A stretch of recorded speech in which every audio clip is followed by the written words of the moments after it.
This is Jerry Mason, the Kickin Lawyer, and I'm inviting everyone to join us every Tuesday at 5 p.m. on the Kicking Lawyer fan page on Facebook for Law Talk Live, where we discuss business, politics, current events, and the law. If you miss the live version, you can watch the playback on YouTube or listen on your favorite podcast platform.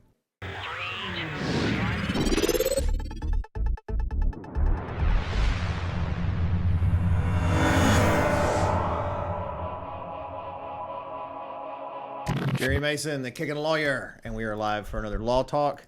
Today is so exciting because we have these very talented performers for you today. Don't forget to like, follow, and subscribe to our content on all platforms. We're on all social media platforms as well as podcast platforms. Of course, we're on TikTok. I got a pretty big following over there. Go over there and look at the people that make fun of my hair. It's a great experience. And as always, we are supporting NA the band, who is here today. And you can download their single now on Wonder Girl. Their full album is coming soon. You can go to Spotify, iTunes, etc. It is free. It is free. So download it. And we want to thank Michelle Allen. She's a longtime sponsor of the show. If you're buying, selling, renting, leasing real estate, she's glad to help you and guide you in the area.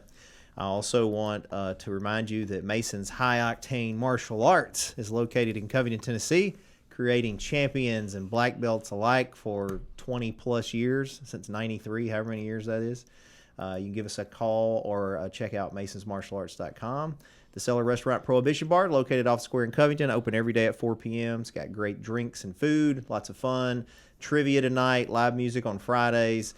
Come check us out at the Cellar. And then Josh is always ready to help you with your branding and online presence at Masonite Marketing. He'll help you with your social media, website, etc. Just holler at him at masonitemarketing.com. And joining me today are Noah and Austin from the band NA the Band. Yeah. Yeah. And they're so excited to be here. How are you guys? We're good. Really good. Really yeah. good. And for those that don't know, Austin's my son. Most of you would know that. And then Noah is like a son, so I know him very, very well. And I'm very proud of you guys. Y'all have done a good job on, taking your passion and something you're very talented at and trying to turn it into a business. Mm-hmm. Even now, maybe more so than before. Yeah. So tell me about we kind of discussed it, but, it's kind of weird, I guess, as your dad to ask you about it. But you can tell everybody that's watching, just 12,000 people. What was the inspiration for the album that you guys put together? Well, I went to a concert at the Orpheum in Memphis for the band Camino, which is a local.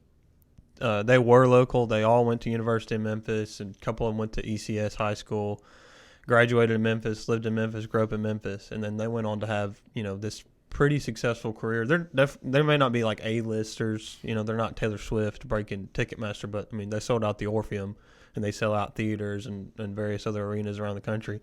I went because I've been listening to them for a couple years, saw what they did, listened to the songs, realized that the songs weren't necessarily just, eye-opening musical skill playing, but like they were catchy, they were clean, they were marketable, and they were just fun. And I saw everybody in the room singing their songs at the top of their lungs, and I just thought, man, I really think me and Noah could write songs like this and do something like this. Like, I don't think it'd be, not that it's not hard, but I think that we are capable of doing that. And the next day we had a gig at a nature center for like $100, and I got a ticket on the way there, so I was in the hole like $80 by the time we got there.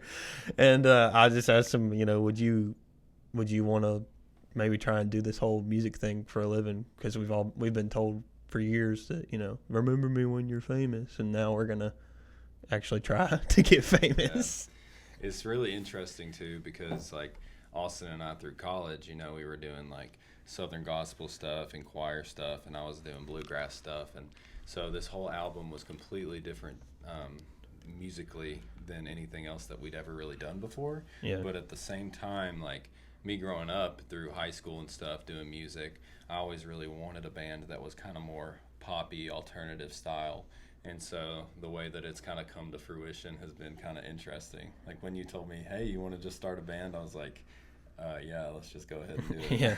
So now we're a band, quote unquote. Well, I mean, in some ways, you've taken some steps further than other people. I mean, you technically have gotten produced, and you have an album, and I mean, that's steps further than a lot of folks. It's interesting to me. I've discussed this with at least you, Austin, before, and people have heard me complain about it on here, and it's why I have the interest in the recording studio and everything. That people that are very talented. And I'm not saying, and this is definitely not you guys. Y'all are taking it to the next level. But a lot of people, Terry Bell's an example, that are very talented. They never take it to the commercial level. You know, that they're better than most of the people you hear on the radio, and people don't know about them. They don't know how to pull the trigger to go to that next step. So I think y'all are young enough, and you're very talented. That it's definitely something that can happen for you. Yeah. Well, I think it's not lost on us that this is going to take a lot of time if we want to actually do it. And obviously we have, our working lives that we have to maintain our livelihood while we still do this. But this is the time to do it because there's not much to risk here. I don't have any kids right now. He doesn't have any kids right now. We're not leaving, 6-figure jobs to try and do this. This is kind of our opportunity to really give it a shot. And like you said, we've been told, we're one of those couple of those guys that's been told that we're good enough to do it. Why not at least try? Yeah, that's my thought process. The way I look at it kind of too is that like on top of the band stuff and like learning how to market ourselves, that's also skills that we can apply elsewhere in jobs and things like that too. So even if we do bust, in the musical sense and decide to call it quits with NA, which I don't plan on doing. But it'll be a good learning experience. It'll be a great learning experience regardless. Yeah. So. Well, sometimes it's success if you're doing something you enjoy. Like Austin and I were recently discussing this, like what metrics equals success to you.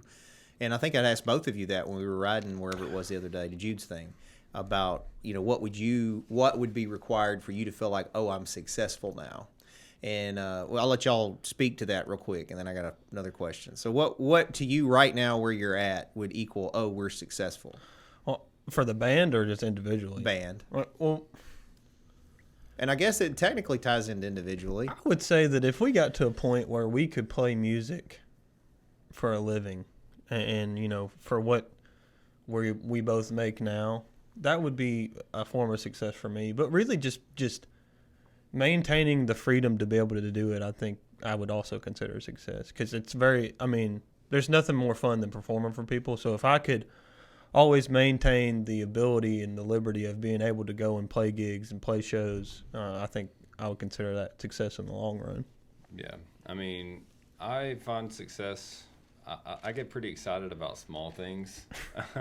So pretty much anything's like, if somebody was asking about us or like saying they listen to our songs or like was singing along with us on songs that we've written, like when I wrote Kathleen, like a lot of my friends really enjoy Kathleen and will sing that along with me, when I'm singing it. And I find that in itself a way of success too, Yeah, like our friend sent us a screenshot of his Spotify most played, and Wonder Girl was the number one. And we both kind of got giddy about that. Yeah, like, it's those things too that make you want to do it even harder, like you just want to go out and write the next song that they're going to enjoy. It's addicting, really. So we've already written half an album since we've finished the album that's about to release. Does it sound similar to the one that's? I would say I'd say it's even more marketable than the one. Well, because one thing that I found interesting on the one that you guys have recorded and we were involved with was, to me, there was almost like an 80s feel to it. It had especially even Wonder Girl at the beginning, the whatever that is. I don't even the pad there, the little whatever it is. It's got like stuff. an 80s feel to it. Yeah.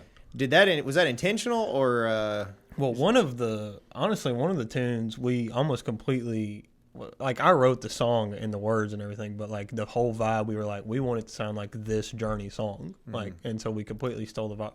But all of that, that MIDI stuff and that stuff in the background that you hear that sounds kind of like a tuned well noise, that's kind of in right now, and that is one of the more fun things about the band Camino's music and the bands like 1975 and Wildlife, that they have this very ambient sound while keeping that upbeat rhythm. So the little stuff at the beginning and stuff like that's just what's in, but it is everything comes back around. So it is very 80s, yeah. Well, I mean, like for me, when we were writing all that music, like some of my biggest inspirations or like memories of music growing up was like riding in the car with my dad, listening to Billy Joel or Journey or Queen or bands like that might have like those big power ballads or like those slow songs with the MIDI synth. And so we wrote the whole album pretty much over spring break, last spring break, I guess. Yeah. So what was that, March? It was this year. It was March. I think we wanted to.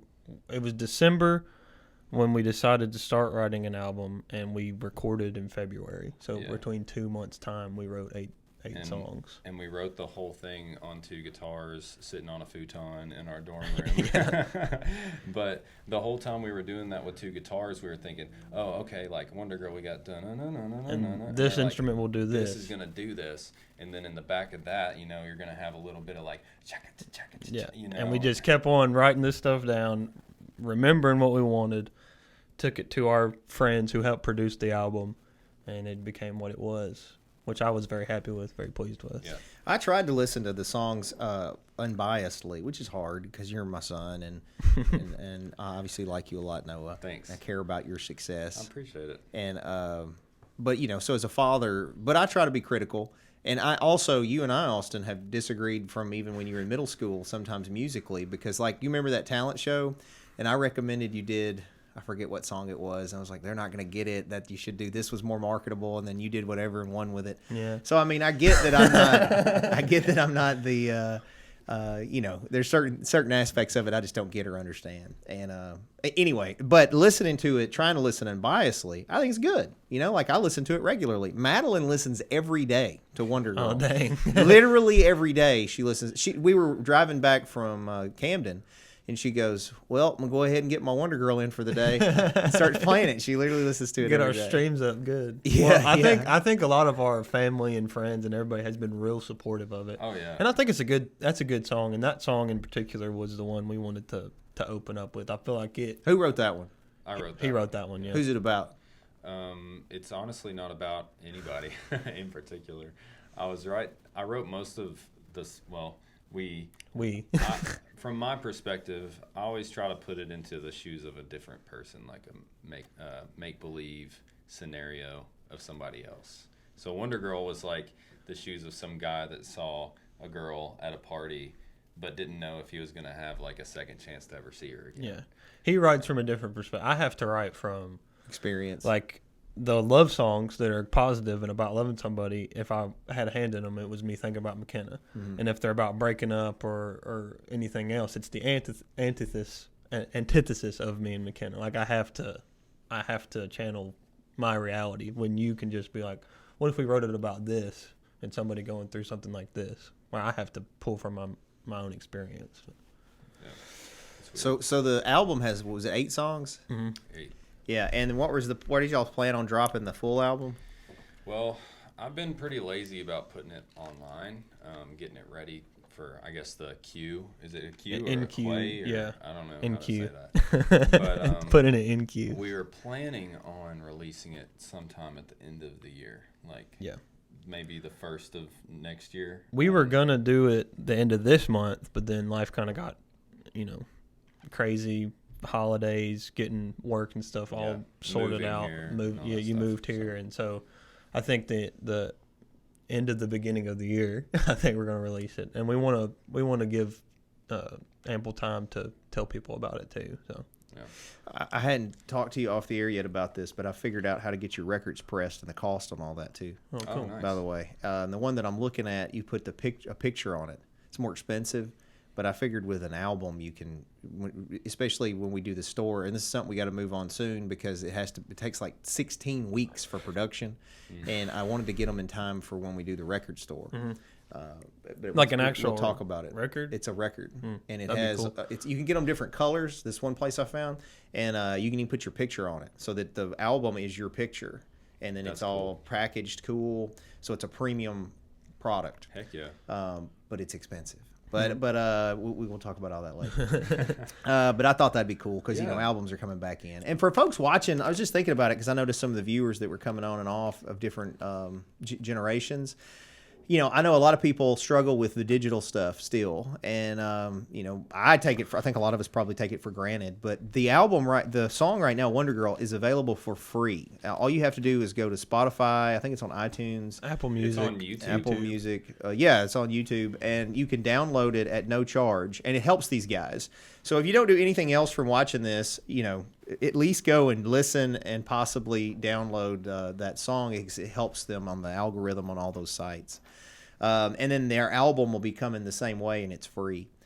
So I've talked to both of you either, I don't remember if it was here or personally about these things, but these are sort of general questions I always ask artists is, what is your inspiration? You sort of touched on it with listening to music with your dad, but musically, who do you feel inspires you?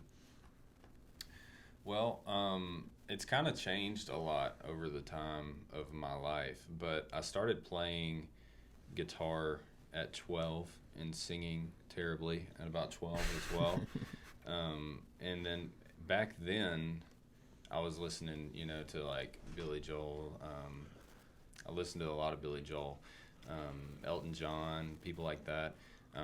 Started playing piano, learning all their songs and stuff. But over the course of time, I went through my little punk stage, listened to a lot of metal, and I still do. I love stuff like that, which is kind of wild because our music's super mellow. Yeah, But it's super mainstream. yeah, But I'd say currently, currently, I love the way that John Mayer feels in his music at all times. I mean, I think that he's a music mastermind in all things, far better guitar player than me. John Mayer and like people like I really like those fun acoustic-y John Moreland and John Moreland. Eric Hutchinson and Jason Isbell, Who's the guy that did Jack Johnson. Jack Johnson. Yeah. Like, I love music like that. Yeah. Like, I Ben- write a lot of songs Ben Folds, yeah. similar. I mean, for me, the greatest of all time. He lives in Wasilla, Washington. For those who didn't know, last Tuesday, his name's Alan Stone, and he is my blanket. He is kind of the foundation of my voice. But like him, I haven't been like, I'm a huge Alan Stone fan, probably one of his biggest fans. But I don't listen to Alan every day. Yeah. Like I know all of his songs front to back. I can listen to the first 5 seconds and tell you what song it is. So I don't really, but I really, right now my dream is to write one song as good as like a chorus even as good as a Jason Isbell song. Like, Yeah.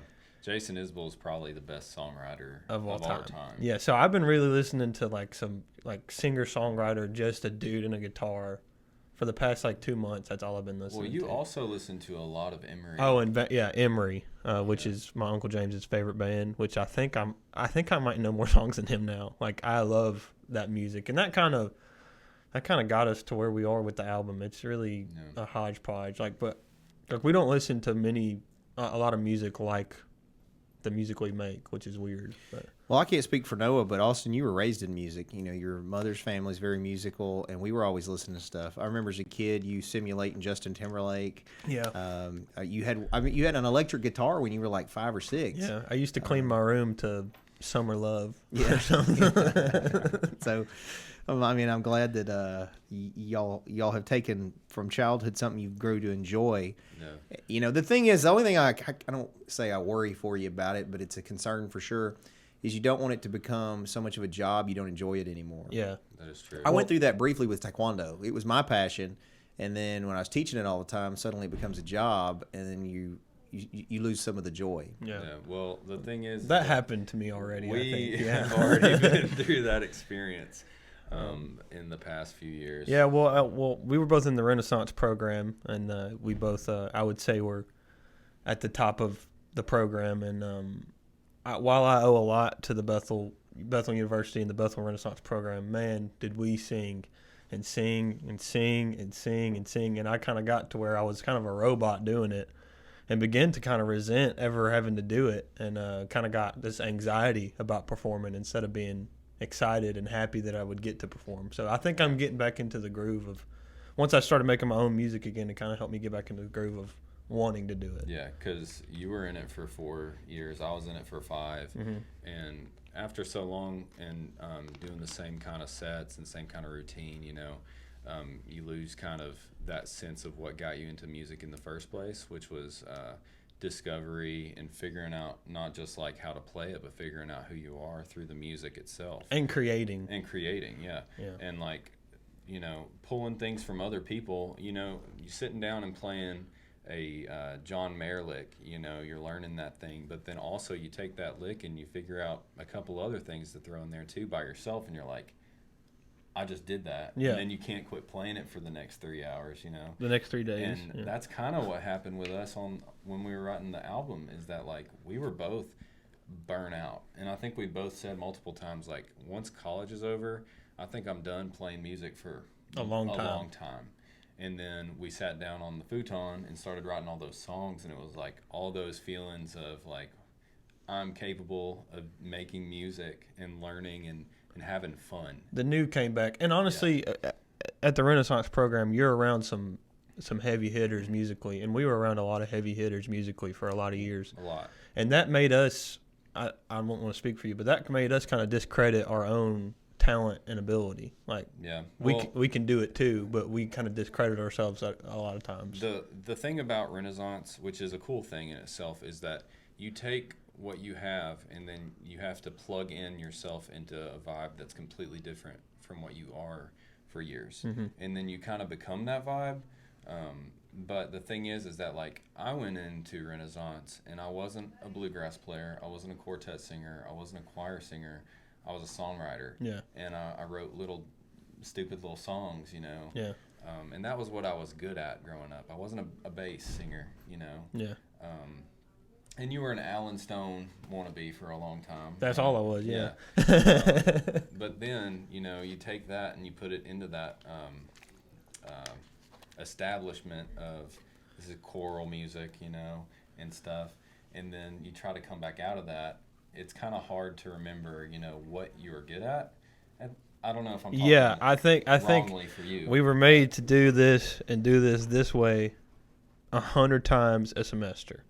Go and do your job 100 times a semester will pay for your school. One of the biggest blessings of my life. But 100%. musically took a large toll on me because there was no room. I would not go try things on stage because I needed to put the best product out there. I wouldn't try something new or creative. I would go and do exactly what I knew it could do every time to make sure, we put on a good product on stage. So this ability to write songs and create and have freedom to mess up and try new things really brought back it's raw. the passion for music. Well, I think you both definitely, though, got a lot of performance experience. Oh, yeah. 100%. From Renaissance, and that's valuable, too. And I think we've grown, too. I mean, And 100%. I can only imagine. Now, again, I get it's a different experience if it's playing your own stuff. But if you got super famous and you were playing 2 concerts a week, that kind of gets, you you've already got the repetitions. Those muscles are already flexed from being in Renaissance. So I think that's sort of a step forward for most people. True. I'm 10 times the performer and the singer than I was when I stepped into the building at Renaissance, and getting those reps under your belt. You can't put a value on that. But. Singer, a performer, you learn how to set up equipment and tear down. You learn how to deal with people that you've never really had to deal with before. You learn how to talk to a sound guy, mix your ears. Mm-hmm. What the lingo is. So many different great things that you learn through there. So. Well, I didn't ask you before, but surely you knew I was going to ask you to sing or something. Are y'all willing to do any singing, or is there a way to play the song so people can hear some of the song? Oh gosh, well we didn't bring a guitar. I'll just yodel. Yodel in the background. We were gonna we forgot to bring a guitar. We were going to, but we forgot. Is there anything a cappella that you think you could do? That'd just be weird for everybody involved. Y'all could gaze into each other's eyes and sing Wonder. We could rap for you. We could freestyle rap for you. I like it. Josh, can you not play the song? I can pull it and play it through the speakers, but it won't sound as good as. Well. On the new studio, we need to research for me how we could fix that. Well, technically, I can, but I didn't have it preloaded. Okay. And I have to to do any of that, to play anything, video, audio, anything like that, and play it in program where it's clear. I have to preload it before we do the show. Otherwise, the only thing I can do is play it this way. the band Wonder. I can't remember. It's just gonna be NA on there, and then Wonder Girl. On is this YouTube? I think this is where I found it last time. Be like the second one. Yeah, it's the first Oh, one. it's the first. Let's go. How many views? 45, baby. Yes. You'll get out there. 5 likes. It's two good-looking guys there. Some long hair right there. That's on top of the Peabody. Yeah, I don't know that they can see that. I can just hear it.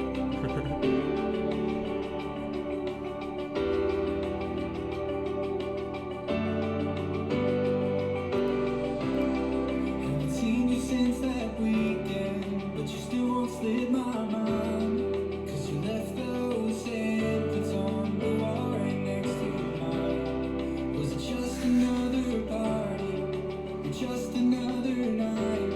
'Cause the way that you looked at me was the best feeling of my life. Where'd you go?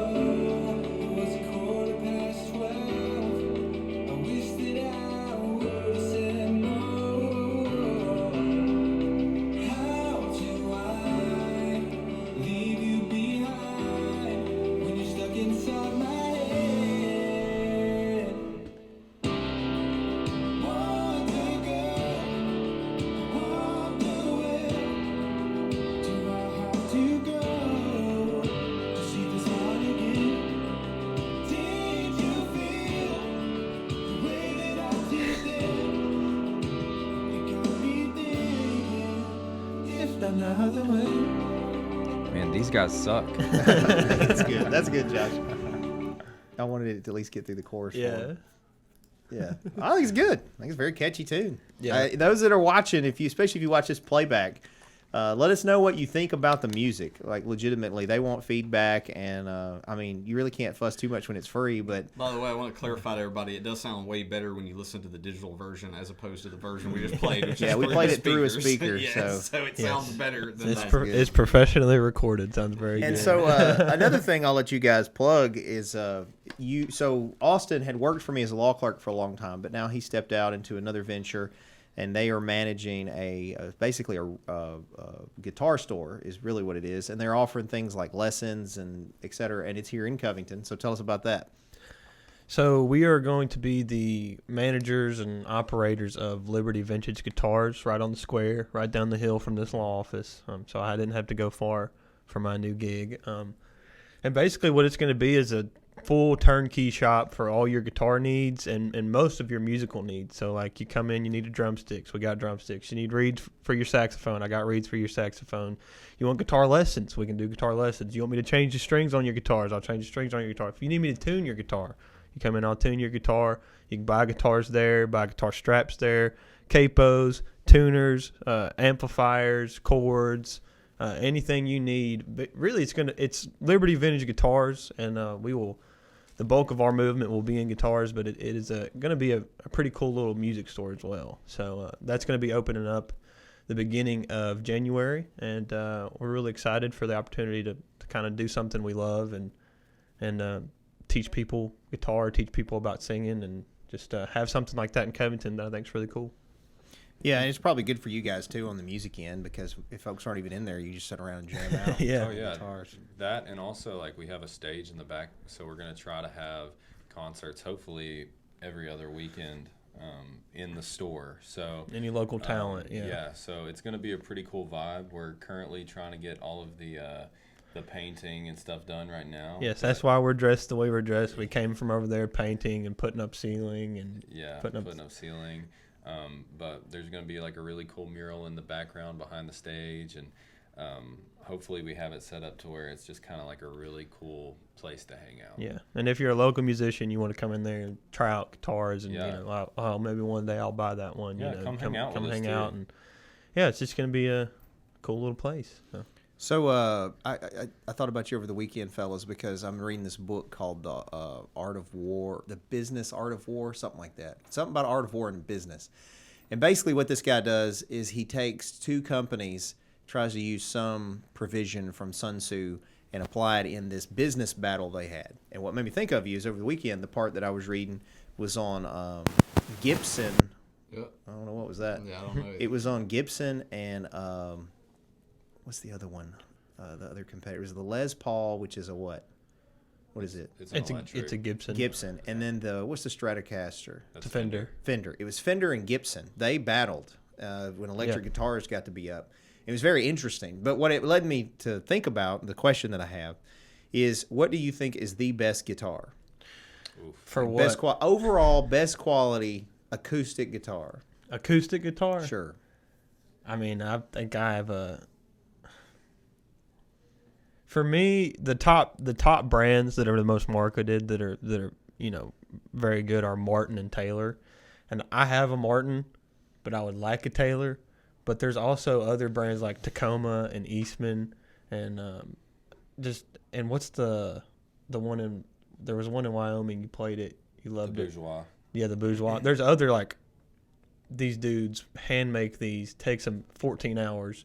And they're quality instruments, and you pay good money for those instruments. So if any parents are listening that's kids want to play guitar, and you're thinking like, why don't I just get them $100 guitar?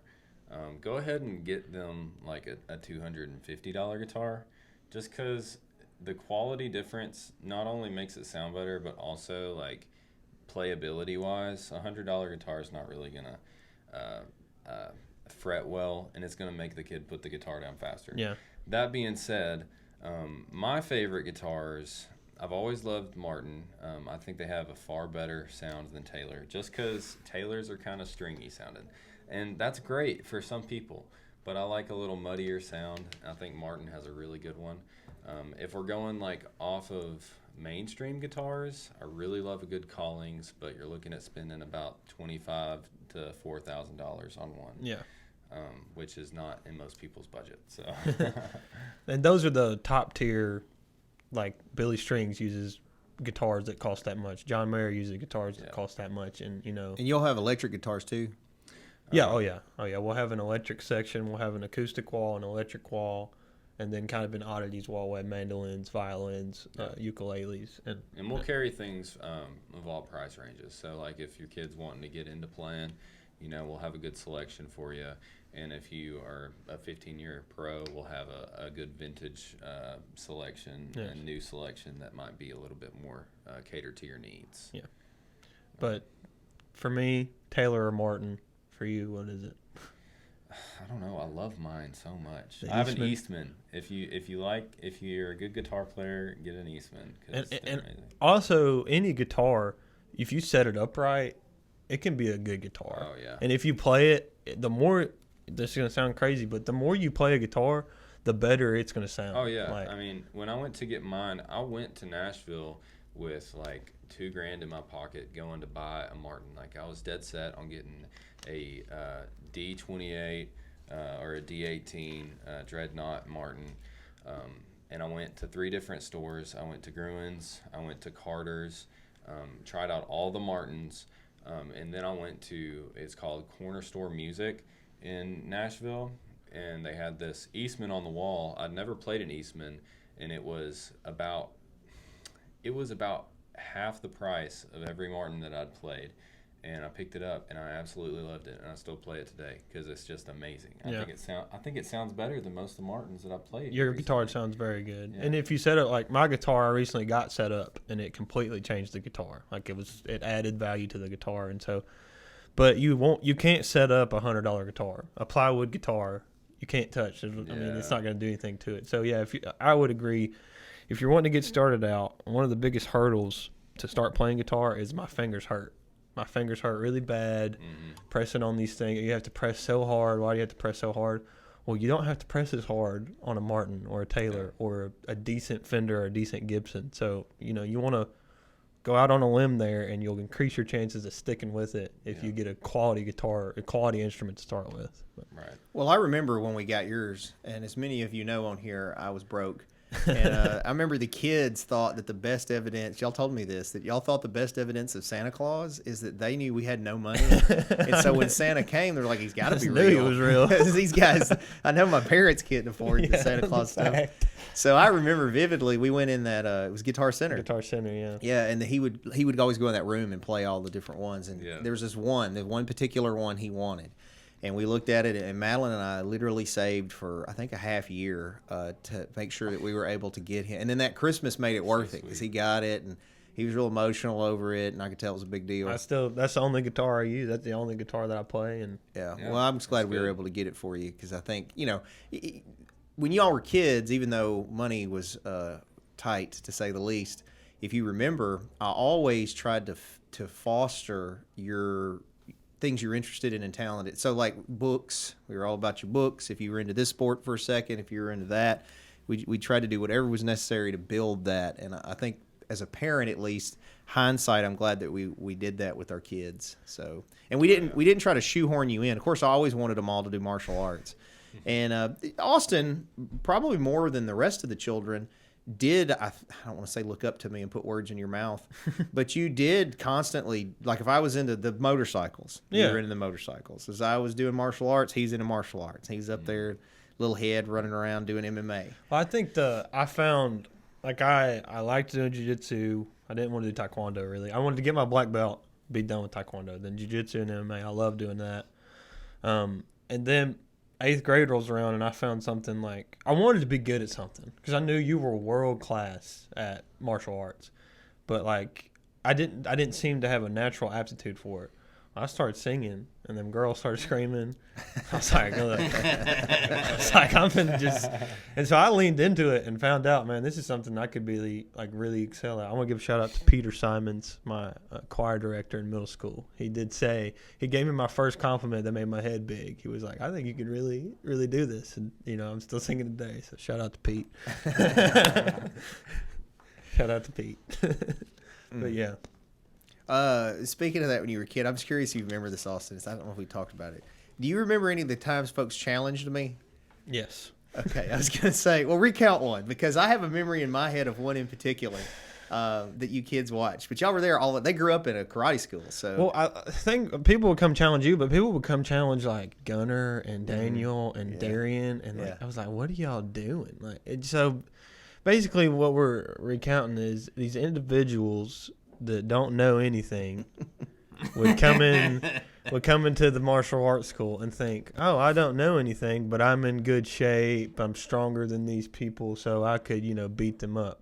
And then they find out really quick that if you know something, and if you're world class at it, like my father, or probably your star pupil, in my opinion, over the years, Gunner, who was a lanky little wiry looking, like nothing, they would get their tail whooped. And so that would happen a lot. We'd sit in the chairs and watch my dad just beat the crap out of people. And Well, they signed waivers, and I wasn't beating them beyond. Let's clarify. It's not like I was just but they were asking for it. Yeah. Like, most of them came in and we wanted to teach me things, which is fine. I was great. Okay, sign this waiver, and then I would clarify if there was going to be a rule set or not. Because if they said no rules, great, no rules, or whatever their specific pattern was. But I think people today don't understand that those challenges happened.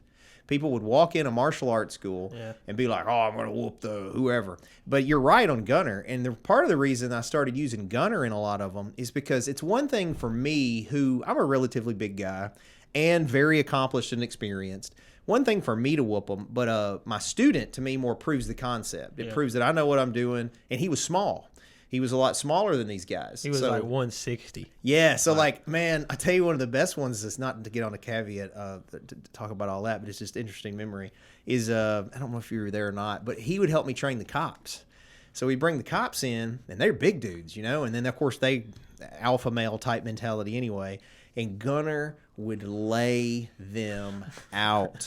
I'm talking about knock them unconscious. And it's one thing if I did it, but when he did it and was so much smaller, I think it just really taught them. He was built like that crutch over there. He was tiny. He's a little skinny guy. Not a hoss, but he's like a me. very talented martial artist. And luckily, I had several through the years that were real talented like that, various weight divisions, and stuff. But anyway, I was just curious if you remembered that. I do remember that. I thought you were going to remember the one where the one dude walked in, and he'd come in a couple of times. He was always super cocky, and he was one of those guys that was like, "I'm 65-0 in street fights, bare knuckle." Like Charlie, what's his name? And he's got this guy had a gut. Like, he was clearly not in shape, right? Not knocking it, but he didn't come in wanting to sign up. He come in to tell us how great he was. And finally, he was wanting to spar one time. And I wasn't going to let anybody else spar him because, some of the guys, the advanced level guys, I'm fine with letting them go. But also, I have to worry about the liability of what if my advanced level guy kills the guy, or something like that. I knew I at least had control to not kill him.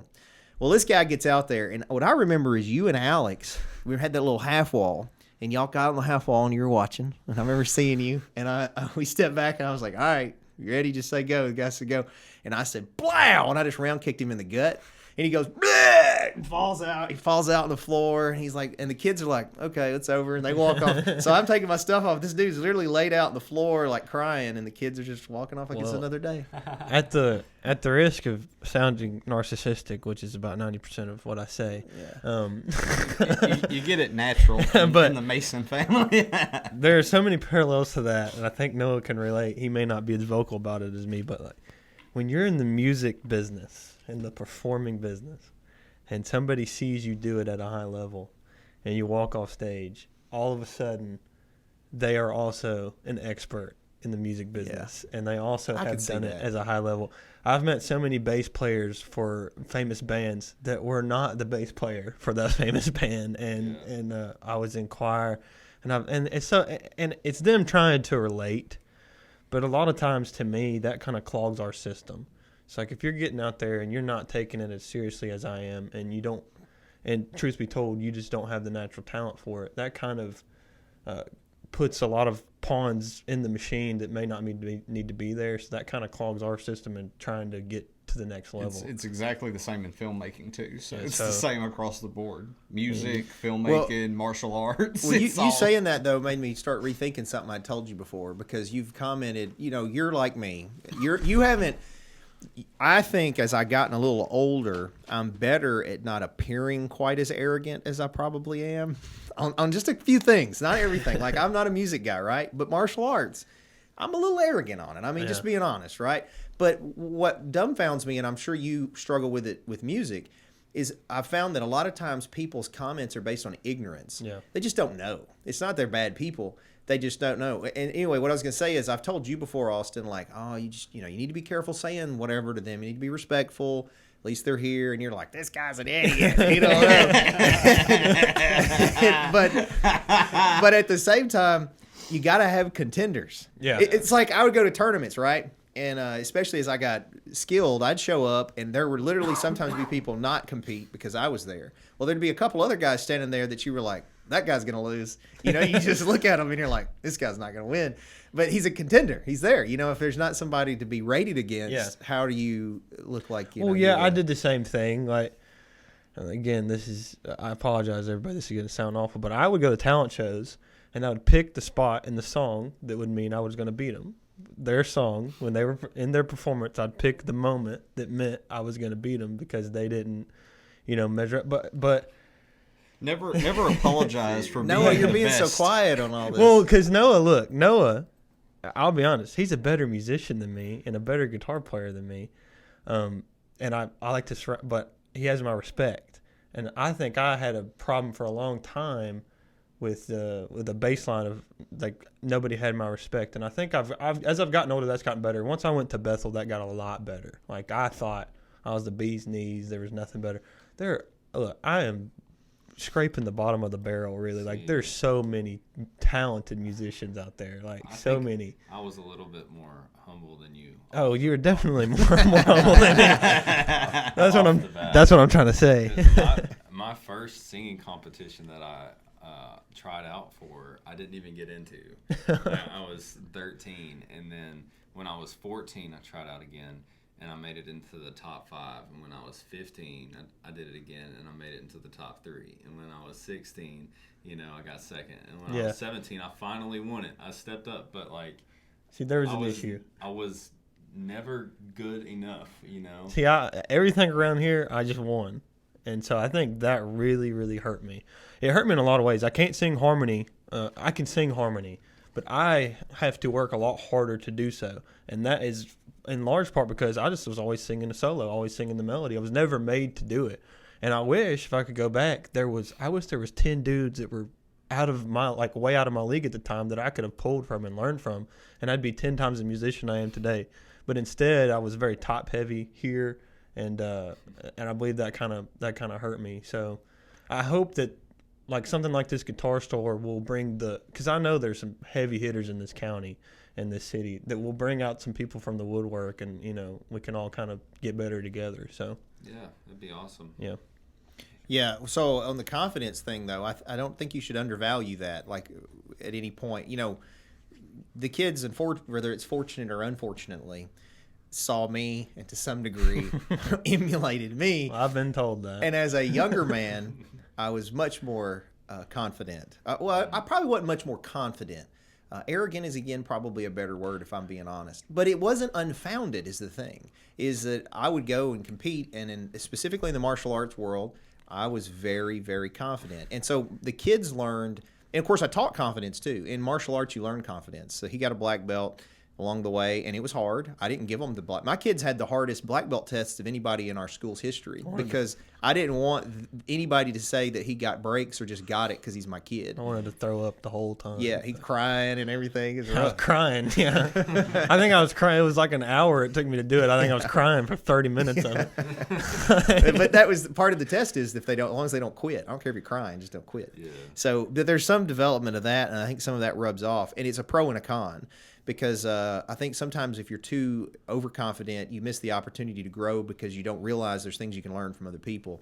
But at the same time, you have to have a certain level of confidence to perform, to step out and risk things, try things you haven't done. Miraculously, Alex, he's pretty confident. He'll try to be a Navy SEAL. You're obviously confident. Jude. Good guy. He's probably worst of us. He's the worst. Yeah, he's more like I was, which is what scares me, right? He's way overconfident, really. The only one that struggles with it's Jade. Yeah. Jade struggles with her confidence. We could probably take a page out of her book, but I think it's been a net positive for me to have this blind arrogance. Because sometimes I just try stuff, and I might miss, but if I make 60% of the shots I take and miss the other 40 that I took off blind arrogance, I think it's worth it. So now on a completely different pivot here. Of course, Austin's happily married to one of the most wonderful women in the world. I can honestly say that. She's literally a unicorn. Yeah. My daughter-in-law, McKenna, who, if she's watching or watches it back, she's literally a unicorn. She is one of the happiest, most beautiful, just fun, joyful people I've ever met. Yeah. So Austin is, if he's a smart man, will always be off the market if he's lucky. I'm very off the market. Noah, on the other hand, is on the market. But I'm going to go ahead and say something, Noah, because I know some things you don't know that I know. We got to work on your game a little bit, though, brother.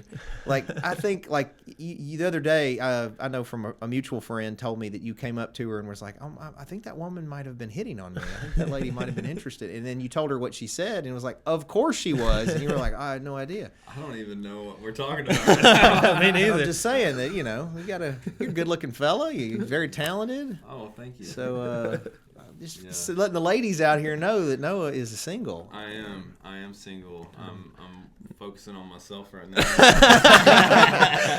Newly relocated to Covington. Yeah, Covingtonian Got now. this great dating vibe, dating scene here in Covington, Tennessee. Yeah, let me tell you, it's some real winners around here. The tins falling off the trees over here in Covington. I guess what we're talking about. We're talking about old Josh too. Oh yeah, Josh is single. It's definitely not a matter of game. It's a matter of the fish in the sea. Yeah, well, I think I really can't say anything. I just kind of, fell on my head and got lucky. Really, I mean, I don't think I had any game, quote unquote, before I met McKenna. But Yeah, I don't know if you did either. I just kind of existed. And Yeah, it's just kind of weird because, like, I don't know. I plan on being single for you know, until I'm not.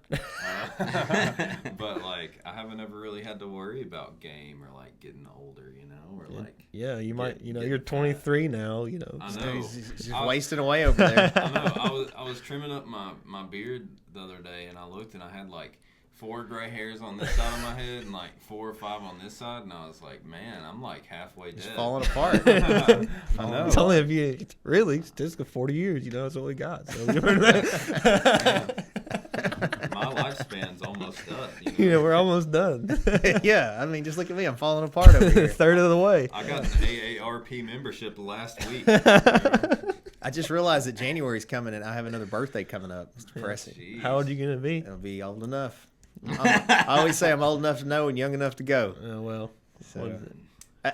don't be bringing up again. Everybody and their dog. You're getting too old to be doing all that.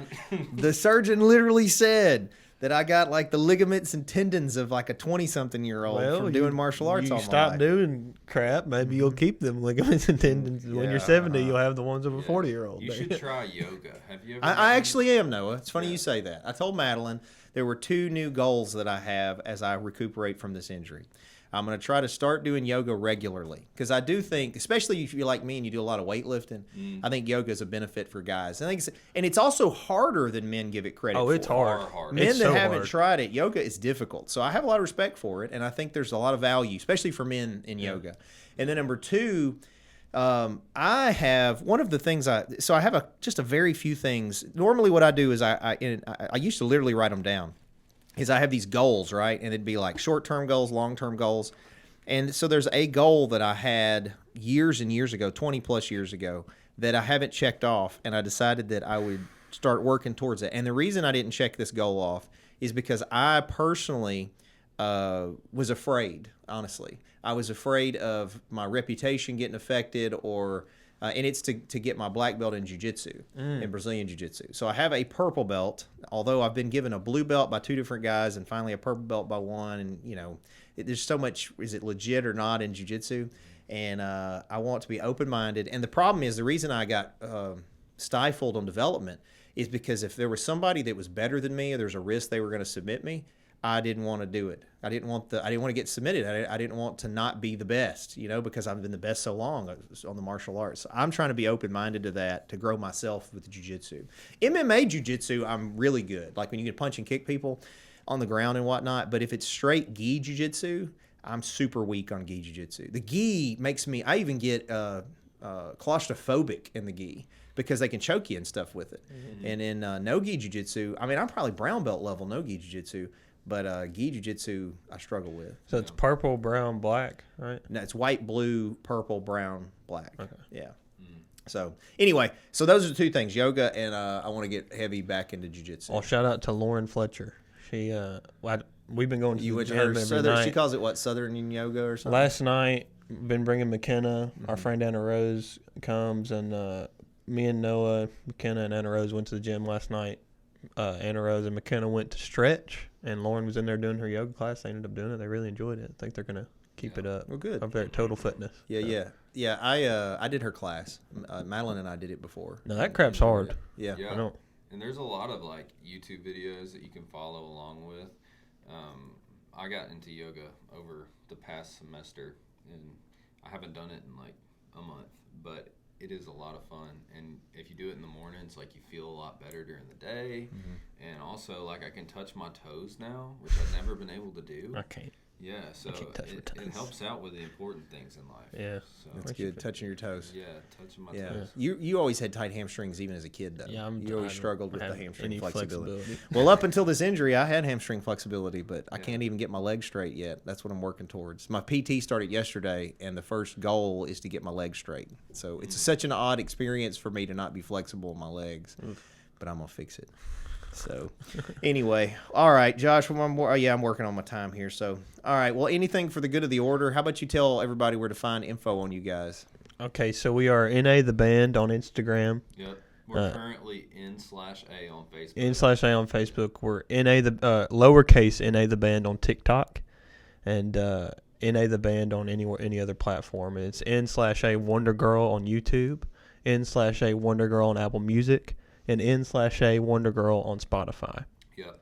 And if you follow along on our pages, once we get our album and stuff queued for uploading, we'll start posting stuff all over our social medias. You'll probably get annoyed by all of it, but we will keep you informed, and you can see it and hear it there. And one special request I would make is if you have a TikTok, go and like all our TikToks, follow the TikTok. Yeah, follow our TikTok. Yeah, because we feel like that's the new vehicle in today's scene. It is, and also like we've posted a lot of covers and stuff, and we'll continue to do that. That's kind of where we post most of our singing stuff. So like if you want to hear Austin sing some Alan Stone or some Tyler Childers or stuff like that, like that's all over there. Yeah. I meant to ask you this just real quick because we didn't address it. NAY. I mean, I get Noah and Austin, I guess, but tell me the reason. So on an official form, N/A means not applicable, and we didn't know what the heck to call what music we were going to make or what it was going to sound like. I've seen like a black guy. He sings like Bruno Mars met Brendan Urie and as a bass. So we didn't really know what it was going to sound like. Didn't know how we would fit in. What was our niche, and we're kind of finding that more and more as we go along. So I thought that not applicable plus Noah and Austin was going to would be a cool little thing. And so far, I think it's sticking with our college scene. Yeah. The college people have picked up on it, and we've given some merch concepts to them and stuff. So yeah, also Narcotics Anonymous too. yeah, we found that out, but Shout out Ben Dickey. Yeah, right. shout out. He got back from New York. All right, cool. Well, I appreciate you guys taking the time to join us, and I wish you the best of luck. Thanks for having us. Obviously, I hopefully can be an asset to help in any way that I can, no matter if it's the guitar stores or whatever. Yeah. I want you both to have the greatest success. Well, thank Thanks. you. Love you, Daddy. I love you too. All right. If you guys haven't already, also like, follow, subscribe to the Kickin' Lawyer stuff. We got the Law Talk podcast as well as Kickin' Lawyer on TikTok. Don't forget to try both of those. The Law Talk podcast one covers this stuff, Law Talk podcast clips, and then the Kickin' Lawyer's got legal bits and things like that. I need to make us a new TikTok lower third that's got both of them. Yeah, just do that. Yeah. Of course, we just talked about NA the band here. They're here with us. Their single Wonder Girl is available across platforms for free. Download it, help them, like them, follow them on TikTok, all that stuff. Michelle Allen is our longtime sponsor, good fan of the show, also good patron at the Cellar. She's there pretty regular, and she's your go-to in the area if you're going to buy, sell, rent, lease, anything with real estate.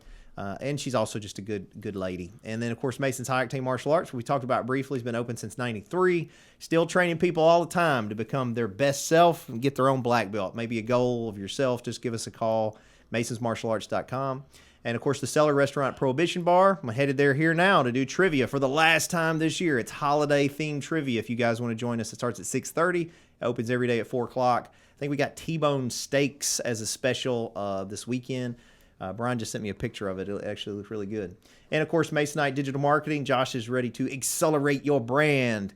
If you need help online with website development, social media postings, etc., he's glad to help you out. And thank you guys for watching. I was talking the other day about things that I'm thankful for. I mean, this whole Kickin' Lawyer thing is done well, but it's because of you guys. It's because anybody would watch or give me any attention, and I appreciate your trust and support on all of that. So I hope you have a good rest of your week. We'll have another Law Talk next week. You guys keep kicking.